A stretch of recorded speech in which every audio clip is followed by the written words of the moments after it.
somebody who doesn't cry is not emotional? Not really, but That means men are not emotional. This is what we generally, the gender bias we have is women cry, so they are emotional. Women express, so they are. I'm sorry on this. no issues. Every human is emotional, male or female. Unfortunately, in our country, we are teaching the boys with wrong language, saying you are a boy, you cannot cry. It's absolutely wrong language. Why you cannot cry? Tears are leakage from the brain when a particular kind of neurons are affected. It's so simple. Scientifically, if you go, how do tears come? Happy tears and these tears. Okay, like I don't cry so easily, but am I not emotional? Everybody tells she's not emotional. But I'm equally emotional. I don't express it with tears. That's all. I have my own way of dealing with it. Okay, so every child is emotional. Every human is emotional. That's something that God has given us. Let's not bias it. Somebody can express it very well using their fantastic language and through body, and somebody just don't. They deal with it within. So first of all, don't tag him. You don't tag him that he's emotional. Stop that from today. Okay. You have to help him to address his daily issues. That's all your problem is. Not whether other children are crying or not whether other children are doing something is not my concern as a mother. My concern as a mother is how does my child handle his daily issues? I'm not going to be with him after a few days. As an adult, where all can you go with him? I saw a news video recently and I was shocked to see this. I'm sure most of you would have seen it. This is in the news channel called First Post. I'm a big fan of the First Post news channel by Palki Sharma. Palki, yeah. Yeah. So in that, last week, I think there was a news saying that how Gen Z, do you know what's a Gen Z? People Yeah. who are born How Gen Z are getting parenting coaching in corporate offices. Why? We have all worked through that employment phase from 20 to I'm 50 today. I've also gone, nobody did parenting in my profession. They only did training. But today it's a big research that Gen Z needs parenting. Why? If a co-employee says something, they will quit work. If the boss tells something, they will just revolt or they won't come to office. Or if the work is not submitted on time and they are found sleeping in the working hours, they say it is normal because I was working at 2 o'clock in the night. So the corporate companies are hiring they are called etiquette coach. Why did this requirement happen? Because somewhere parenting failed in Gen Z phase.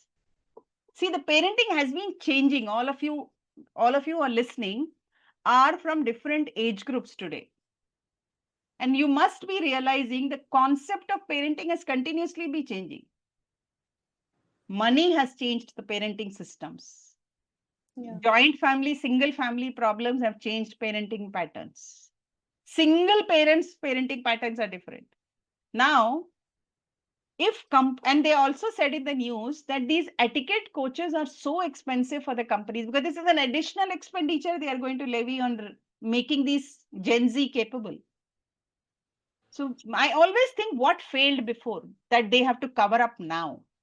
They can't deal with emotions. They can't deal with stress. They can't deal with extra work. अरे किस लिए काम कर रहे हो आप लोग if you can't deal with all this? But that's the requirement. Otherwise, at the same time, they're very good with so many things. So we don't even want to remove them from job because they're good at things. So how is a corporate dealing? They are good at this. Let's use them, but they are weak here. Let's train them. A generation before, a generation before, they were very strong in many things, but they were not strong in technology because technology came late into their life. Like it came very late into my life. So the entire training was technology to us. How do you use this? How do you use this? How do you use it? These people are born with technology. They are teaching their bosses how to use the technology. So the strength of technology and weakness of emotion is now a big battle. Now, why did I give this example? Is we have to teach our child to deal with challenges. We can't expect the world to change. Okay? So tears, no tears. Our continuous preparing them for 2030, 2040, 2050 is our job. You understanding what I'm saying? So the question is, how do you do it? Mm-hmm. How do you do it is a continuous conversation with the child. Continuous on making the child understand how the world is going to be later. The world is not going to be nice to anybody. We all know this.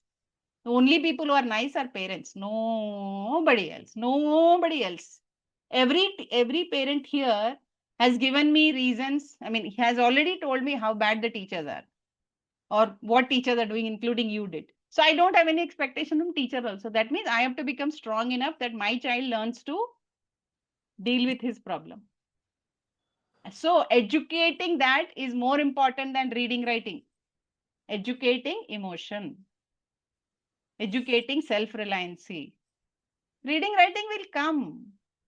Not go anywhere, because when you work on neurological pathways, reading, writing will automatically happen. But emotion has to be dealt independently by reading out stories, by giving situations and asking, what would you do if you were in that person's place? How would you deal with it? Instead of having moral science class and lectures on goods and bads, it is very important for us to understand how our children think. Why? Because today our children are influenced by not only me, but a lot of other things, which was not there 20 years ago. The 20 years children were influenced more by how the parent behaved, or how the school behaved, or how the friends and relatives behaved. That's like us 20, 30 years ago. But over a period of time, with introduction of technology, our children are highly impacted by what's happening around them in our absence. In fact, even in our presence. So their behavior is also a reflection of all that input that has gone into our children, right or wrong, we don't know. So we need to know what input is going every day and how my child is responding to that input.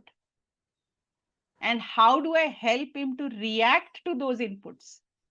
For which we need to have conversations asking, what would you do if you were in that person's place?